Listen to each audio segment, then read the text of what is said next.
Welcome to the podcast. I'm Rosa Coelho, your host, lifestyle entrepreneur, health coach, and speaker. I've gone from being in complete overwhelm, burning the candle at both ends, and watching my health, relationships, and business suffer, to creating a life with more joy, ease, and abundance. If you're ready to let go of the overwhelm, reclaim your health, and push past your comfort zone so that you can unleash your next level of success to create a greater impact, then sit back as we delve into conversations, as well as bring on guests to share with you tools, knowledge, and real action steps to get you there. Listen in, because you never know when you may hear something that changes everything. Hello, beautiful friend. Okay, today I'm talking all about winter, how to prepare for it in terms of your health. Like, how do you get through winter this year without putting on a ton of weight, without being totally depressed, and just trying to get through it? Now, if you're one of those people that just thrives in winter and loves it, this one might not be for you. Or maybe you just listen in because it could help you to help your friends and family with those that struggle, because most of us do struggle, and I am no different. I know it's only October, but really I find when we look ahead, we expect something to come and we're prepared, that it just makes things that much better. I also personally have found over the years, the worst part about winter is the knowing it's coming. Like, once it's here, you're just kind of in it, and it's actually not that bad. The fear of it for me is worse. So I'm going to give you these 5 tips. These are like my top 5 strong tips. And no, taking a vacation somewhere hot and sunny is not in my top 5 tips. I think that's just a no-brainer. Just kidding. I mean, I'm not kidding. It's just not always possible. I know I probably will not be going anywhere hot and sunny this winter, but you know, if you could do it, go for it, because there's nothing like being on the beach in the middle of December or January or even February, knowing that your friends are in the cold and the dark. It just makes it that much sweeter. Okay, let's get on with it. When it comes to strength training and getting your workouts in, look, I personally, in the summertime, spring, summer, and early fall, I work out in my garage. I love it. Like, I love my garage space. It's easy. I don't feel unmotivated ever. Like, I just go down, I do my workout. I often have a friend come by and work out with me, and it's great. But as soon as the weather turns colder, one, the garage isn't so practical, but also working out at home for me doesn't work awesome. Some people, it totally does, and it works great. But for me, I actually physically know that I need to get in my vehicle and go somewhere and get it done. And that just works really well for me. So I actually join the gym usually from October to April or May, around there. And then after that, I'm back in the garage. It also gives me a bit of variety, which is nice. But if you're like, you've been doing your current workout plan for the summer and it's going well, but you're like, okay, winter is coming, and I know that winter is when I struggle to get those workouts in, start to make a plan for what works for you. Like, what works for me might not work for you. So maybe the gym or going to the gym isn't practical for you because it's far away, or it's too busy, or you have kids and you can't fit it in. Whatever it is, what will work for you? Is it setting up a space in your home? Is it switching from maybe doing your workouts mid-morning to doing them first thing in the morning? Like, what is it in the winter that you know will give you the least resistance to get it done? Another thing might be that you set yourself up with an accountability partner. I know that's powerful for me. I work out with friends quite often, and maybe you just decide with someone, okay, we're going to be each other's accountability partner. We're going to do it for the winter. And I find that it works when you kind of have a set time. Okay, we're going to do it for these months, and you stay committed to each other. So maybe it could even be someone across the world where you just check in with them. You're like, okay, got mine done today. Did you get yours done? And that's really powerful. Or maybe they're next door and they come over and you work out together. So the point of that one is just make a plan for when you can get those workouts in and where. What is going to work out for you? Start to think of it now so that you can put that plan into place before winter hits. And I'd say for most of us, that winter is really like, come November, you need to be ready and have that plan going if you're going to be successful through the winter.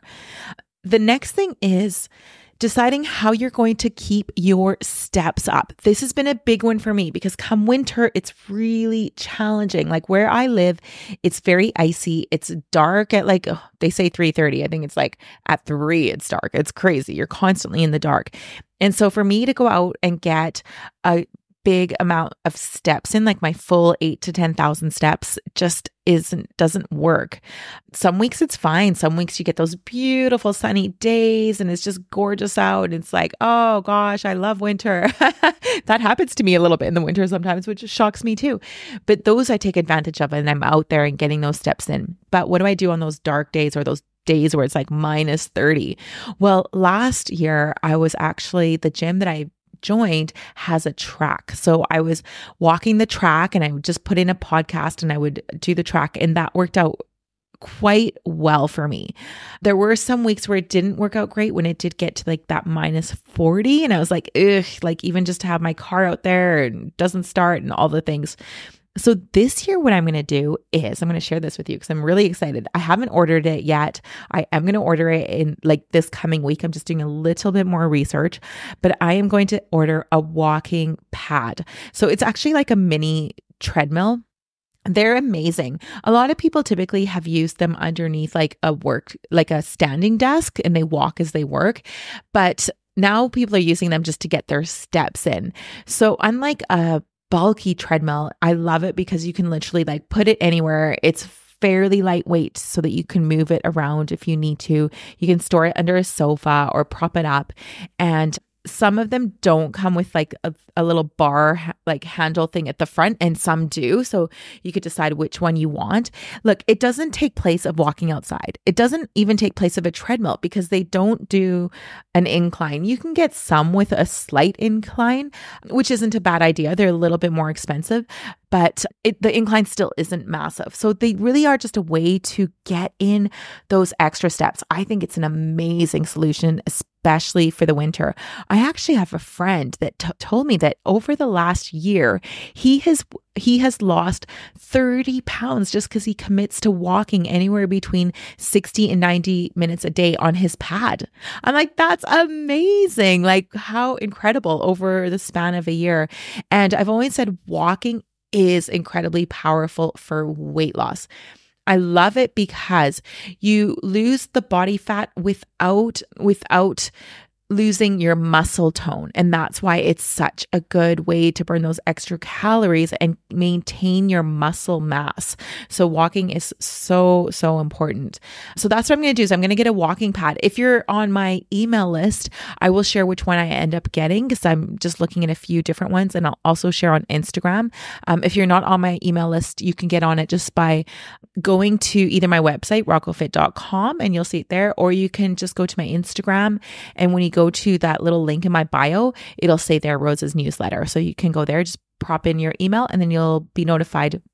Like I send out an email a week more or less, but I will definitely be talking about the walking pad. So I'm excited about that. I'm waiting for Prime Days. They're in 3 days from the time that I'm recording this. So that's another thing is walking. Figure out how are you going to get your walking steps. So are you going to get the walking pad? Oh, I didn't mention they're anywhere between 150 and 300 Canadian. And my friend just has the one that's like around the $150 mark. And he said it's fantastic. So just read the reviews. So the gym, the walking. Number 3 is accept that you're going to need more sleep. I just think of us like bears. They're out in the summer, they sleep in the winter. Okay, we're not going to hibernate like a bear, but we do need more sleep simply because it's seasonal. Like we're in the dark a lot more. And so our circadian rhythm changes.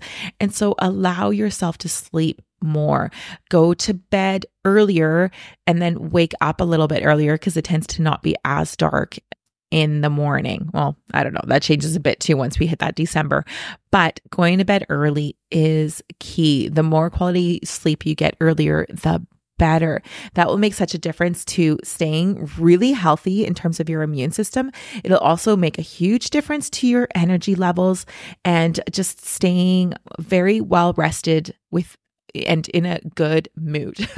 So that's very important is to get your sleep in, but allow yourself, like know that you're going to feel tired and don't feel guilty and and avoid the, what is wrong with me? Why do I feel so tired? Like, no, it's winter. It's okay.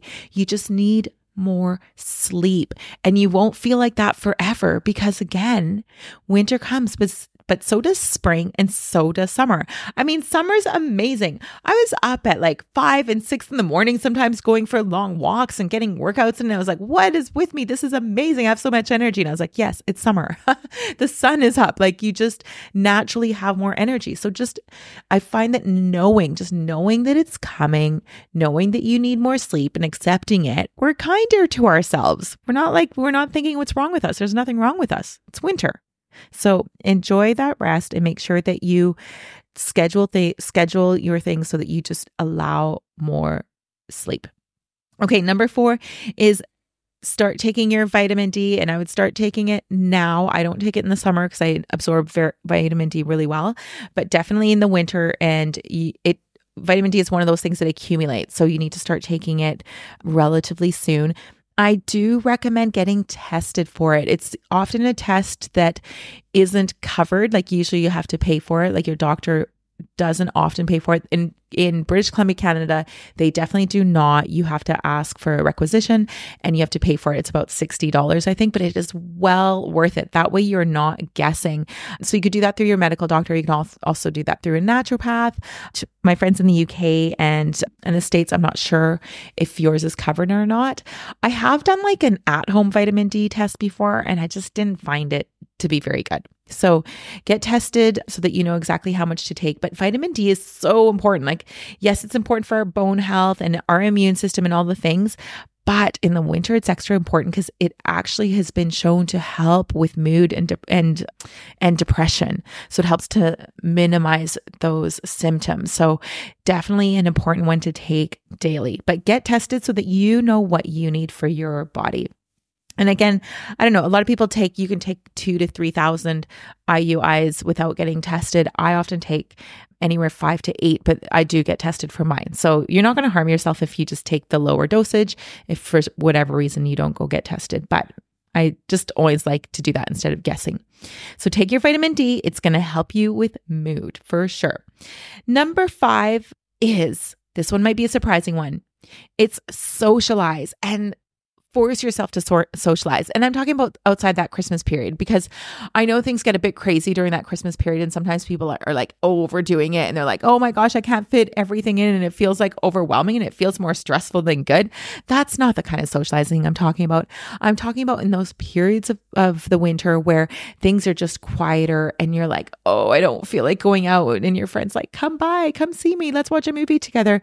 Make sure you do. Make sure that you make that effort to stay connected. They're actually finding that socializing in terms of health, especially for women, is actually one of the most important markers of health above nutrition and exercise.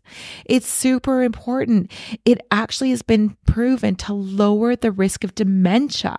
It's so good for brain health. It lightens your mood. Choose who you're spending time with as well. That's very important. But do make sure that you go out. I have this funny group that I started. Well, we started. It wasn't just me. There's a couple ladies and we started laughing that when we got together that we were a secret book club because we never actually read books. And a couple weeks ago, we got together. We get together like once every like a month or every 4 to 6 weeks. And then we're like, okay, this book club thing isn't working. So we turned it into a little card club. And the one lady taught us like this game, my one friend. And I love the game. It was so fun. What was it called? Something like A to Kings or Aces to Kings. I don't know. Can't remember it, but it's super fun. So now we're the card club and I just love it. So we already have like our next planned date. And so just find something that is going to you're going to laugh when you're together with people and hopefully you have that one friend that always makes you giggle. But I know in the winter when it's cold and you walk in from work and you're all cozy and you'd rather just lie down on that sofa and watch TV or whatever it is, it's just easy to say no. And if you've got kiddos or family, I get it, but it's also important to have a socializing, like to have a social circle that's just for you. And maybe you can't do it every single week, but maybe every few weeks, but make that a priority because it is very important. My mom, who, I talk about all the time, at 84 has way more of a social circle than I do. Like, she is out all the time. It's incredible. And I just love it.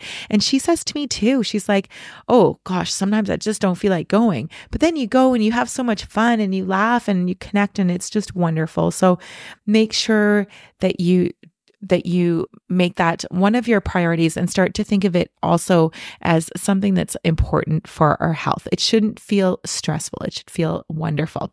Okay. So those are my 5 tips for you. It was find a way that it's going to work out for your workouts, like whether that's joining a gym or getting an accountability partner. Number 2, figure out how you're going to get your steps in during the winter, your 8,000 to 10,000 daily steps. Number 3, allow yourself to sleep more.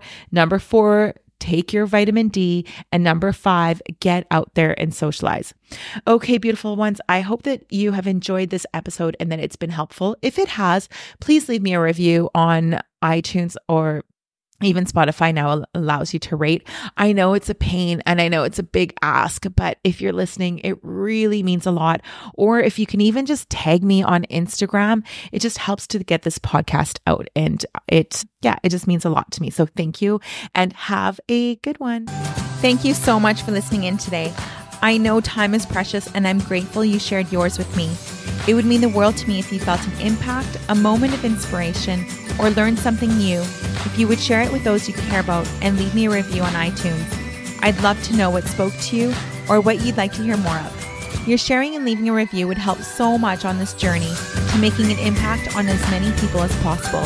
It's worth it. I know from experience, there are moments when something we hear has the possibility of changing everything.